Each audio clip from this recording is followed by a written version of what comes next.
हिंदी प्रेमी YouTube channel में आप सभी का हार्दिक स्वागत अभिनंदन। आज के इस कड़ी में हम सभी हिंदी पत्रकारिता में पृष्ठ सज्जा का कार्य के बारे में जानने वाले हैं। हिंदी पत्रकारिता के अंतर्गत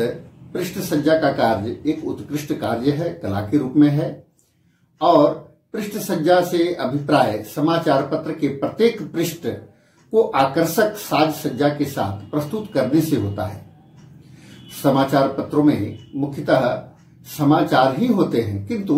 उसको प्रस्तुत किस प्रकार से किया जा रहा है इस पर ध्यान रखना आवश्यक होता है, अन्यथा वह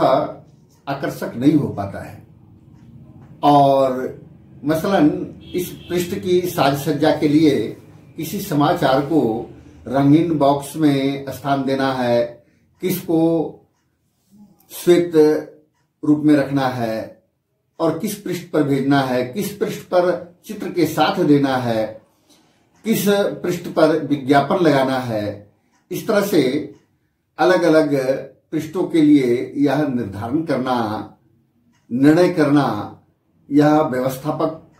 का काम होता है, कार्य होता है। और इस प्रकार अखबार के पृष्ठों की जो साज सज्जा को उभारने के लिए ही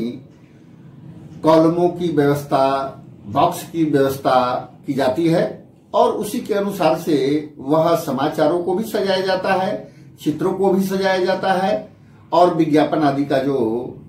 स्थान होता है उसी रूप में सजाना होता है। और तभी जाकर के वह समाचार पत्र एक आकर्षक रूप में हम सभी के हाथों में प्रातःकालीन जब आता है तो हम सभी उस समाचार को पढ़ करके लगता है कि भाई हाँ, यह अच्छे ढंग से प्रस्तुत किया है। तो इस तरह से हिंदी पत्रकारिता में पृष्ठ सज्जा का कार्य जो है एक महत्वपूर्ण कार्य है और निश्चित रूप में ऐसे छोटे छोटे भाग बना करके जो कहा जाए एक तरह से प्रेस के कार्यों में अपने जो कार्य विभाजन होता है, दायित्व विभाजन होता है, पृष्ठ पर जो काम करना होता है यानी कि कार्य विभाजन करना, छोटे छोटे कामों के लिए एक एक व्यक्ति को लगाना, जिससे अनेक तरह के लोग दक्ष कामों में होते रहते हैं। तो पृष्ठ विन्यास के लिए, पृष्ठ सज्जा के लिए, आमुख के लिए, विज्ञापन के लिए अलग अलग व्यक्ति, इस तरह से अखबार में भी बहुत सारे लोगों का नियोजन होता है, रोजगार के अवसर मिलते हैं। तो इस तरह से हिंदी पत्रकारिता में पृष्ठ सज्जा का जो कार्य है बहुत ही महत्वपूर्ण है। आगे की कड़ी में हम सभी और विस्तार पूर्वक जानेंगे और भी पत्रकारिता से जुड़े हुए समाचार जानने के लिए कड़ियों में आप